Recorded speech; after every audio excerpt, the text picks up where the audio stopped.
everybody, today we've got another Instapot meal for you. This one is ground beef and rice Instapot casserole.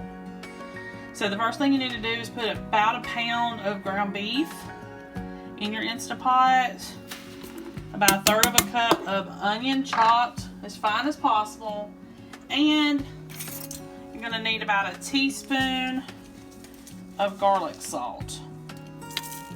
Alright, cook that, and then we'll drain it, and then I'll come back and tell you what to do next. Okay, y'all, the ground beef was done, ground beef and onions. I've drained it, and so now we need to add our can of mushroom soup. Okay, 2 cups of water,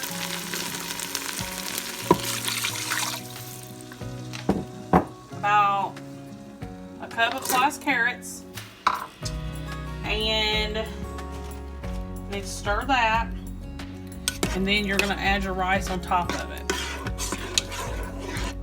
Okay, stir it, and you're going to need about a cup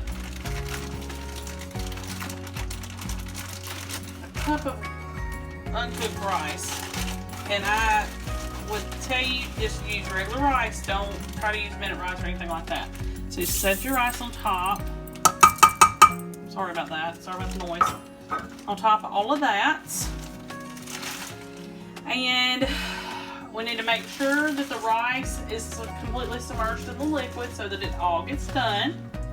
So kind of push it down in there. Don't stir it. Just push it kind of down in there. And you're going to put your lid on, and you're going to set the valve to seal. You need to cook on high pressure for 6 minutes. And do a quick release, stir everything together, and then at the very end, you're going to add cheese. Alright, I'll see you back here in a few minutes. So, I had got done cooking this and everything, and I just tasted it to try to see, you know, if it was right. It wasn't quite done, so I put the lid back on and let it stay just warming under the lid. And it ended up, I'm getting tongue twisted here. It ended up being fine. The rice is completely done, but it's still missing something. So I am not going to put cheese on it at the end like the recipe stated. You're supposed to take it out of the Instapot, put it under the broiler with some cheese on it, melt the cheese. I'm not sure about doing that, so I'm not going to do that. Instead, I'm going to add a little bit of seasoning and just leave it the way it is because it tasted fine, except for it's just a little bland. So I'm going to put just a little bit of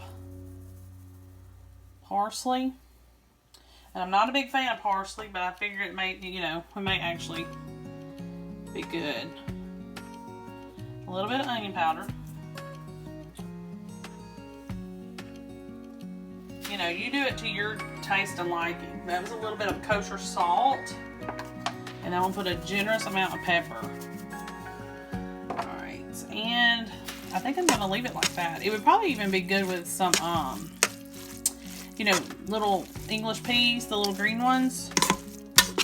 Probably really good with that too. But I'm just going to leave it like this. But you can add cheese. But I would take it out of the Instapot and put it in your oven. Alright, I'll see y'all next time.